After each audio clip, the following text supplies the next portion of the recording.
Hello दोस्तों, यह ज्यादा पुरानी कहानी नहीं है। एक दिन एक लड़का जो कि एक कंपनी में काम किया करता था, उसे किसी भी भूत प्रेत पर कोई विश्वास नहीं था। वह भूत प्रेत को बस दिमाग का भ्रम मानता था। एक दिन उसके कंपनी में कुछ काम बढ़ गया था, जिसके कारण उसे घर वापस आने में देर हो गया। वह अपने ऑफिस से देर रात को निकला। वह अपने बाइक से था।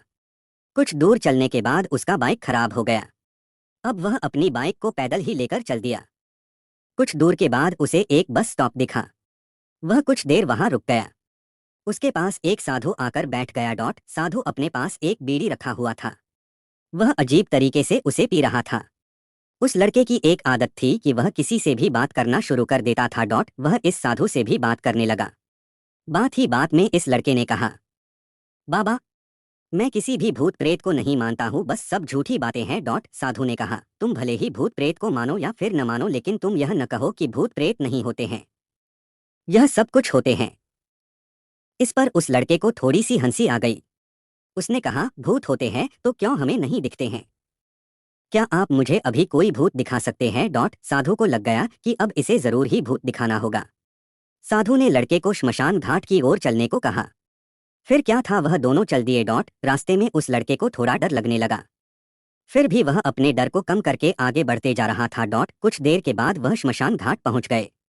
श्मशान घाट में अभी कुछ लाशें जल रही थी। साधु ने उसको एक ऐसे स्थान पर बैठाया जहां कुछ समय पहले की लाश जली थी।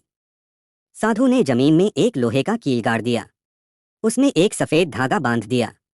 इस धागे का अंतिम डोर उस लड़के को पकड़ने को कहा। अब उस लड़के को हद से ज्यादा डर लग रहा था। उसकी सांस तेज हो रही थी। इसके साथ ही उसके हाथ पैर भी कांप रहे थे। फिर भी उसने धागे को पकड़ लिया।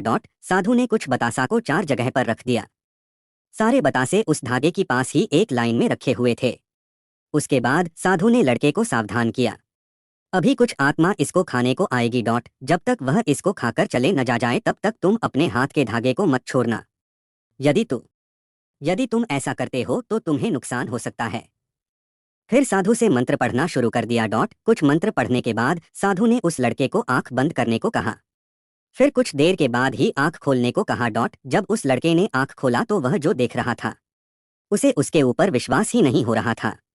वास्तव में वहां 4 आत्मा थी जो कि बतासे को खा रही थी। लेकिन जब उसने यह देखा कि उसके पड़ोस में रहने वाले व्यक्ति की आत्मा भी वहां है, जो कि कुछ दिन पहले ही मर गए थे, तो उसके हाथ से धागा छूट गया। अब वहां पर वह साधु भी नहीं था। वह लड़का तेजी से श्मशान घाट से अपने घर की ओर भागने लगा। जब वह अपने घर की ओर जा रहा था तो उसे पीछे से कोई उसका नाम लेकर बुला रहा था। उसको पीछे से कई तरह की आवाज आ रही थी। उस लड़के ने पीछे मुड़कर नहीं देखा। अपने घर जाने के बाद उसने यह सब कुछ अपने माता पिता से बताया।